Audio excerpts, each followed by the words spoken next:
جب وہ خوشبو آئی تو حضرت عمر نے کہا، گھر میں پہلے پہنچی حضرت عمر کے، چونکہ زیادہ عورتیں استعمال کرتی تھی گھر کے اندر خوشبو، مرد بھی لگاتے تھے۔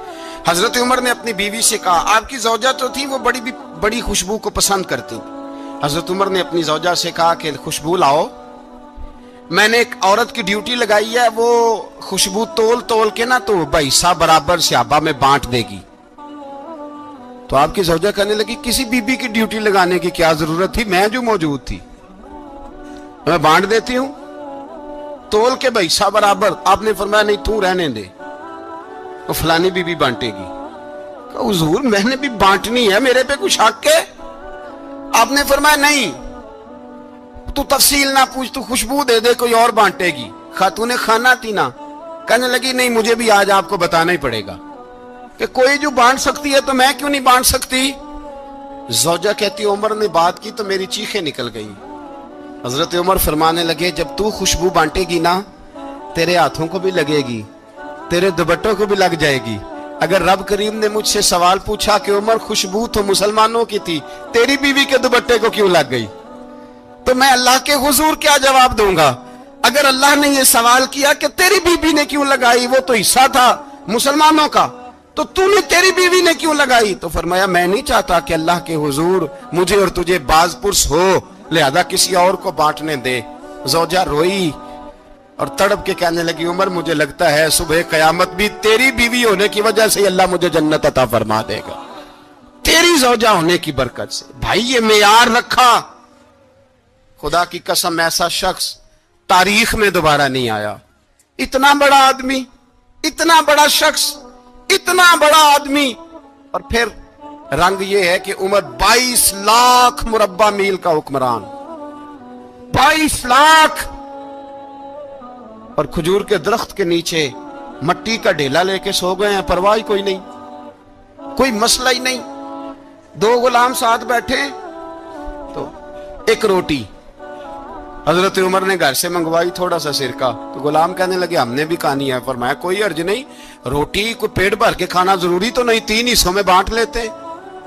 ایک آدمی آیا ہوا تھا مصر کا رہنے والا ملنے کے لیے، اس نے پوچھا عمر کدھر ہے، تو کہا وہ ادھر جاؤ مسجد میں بیٹھے ہوں گے، اور واپس آیا تو کہنے لگا وہاں تو 3 غلام بیٹھے ہیں، ایک روٹی بانٹ کے کھا رہے ہیں، لگتا ہے کئی دنوں سے روٹی نہیں ملی۔ کہا 3 غلام تو کوئی نہیں، وہاں 2 ہی تھے، تیسرے تو امیر المومنین تھے۔ اس نے کہا نہیں 3 غلام ہیں، کپڑے بھی ایک طرح کے پہنے ہوئے، بلکہ 2 کے تو پھر صحیح ہیں، تیسرے کے تو زیادہ ماڑے ہیں، کپڑے بھی ایک طرح کے، کھانا پینا بھی ایک طرح کا، اور ان کا نشست برخاست بھی ایک طرح کی ہے، لہذا کوئی فرق نہیں۔ حضرت ابو ہریرہ کہتے ہیں میں لے کے آیا، اور جناب عمر کو جب میں نے کچی زمین میں تامت سمیٹ بیٹھے دیکھا تو میں رو پڑا۔ میں نے اس مصر سے آنے والے کو کہا تو اس کے جلوے دیکھ، اگر اس کی ذات میں اتنا حسن ہے تو محمد عربی کا مقام کیا ہوگا؟ یہ مقام غور ہے، مقام غور۔ 10 محرم کو لوگ دیگے پکائیں گے نا، نہیں پکانی ہے، کوئی بول دے نہیں، ہاں نہ نہیں کر دے، پروگرام بدلیا تو نہیں دی عید کی کہ وہی کام شروع ہوا ہے، لاسٹ ٹائٹ ہونے والا، کیوں جی پکنی ہے نا دیکھیں 10 محرم کو انشاءاللہ تعالی، ہم بھی پکائیں گے انشاءاللہ، یہاں بھی پروگرام ہوگا۔ تو 10 محرم کو جو دیگ پکنی ہے تو ایسا نہیں ہو سکتا کہ 1 محرم کو حضرت عمر کے نام کی بھی کوئی پک جائے۔ اگر امام حسن حسین کے نام کی دیگیں پکے تو جو امام حسن حسین کے سے پیار کرنے والے ہیں، جو امام حسن حسین سے، ہم لوگوں نے بھی عجیب رٹا اپنایا ہے نا، ہم لوگ بات کا ایک پہلو دیکھتے ہیں دوسرا نہیں دیکھتے۔ حضرت امام حسن اور حسین کو بھی نبی پاک نے شہید کہا، اور جناب عمر کو بھی رسول اللہ نے خود شہید فرمایا ہے۔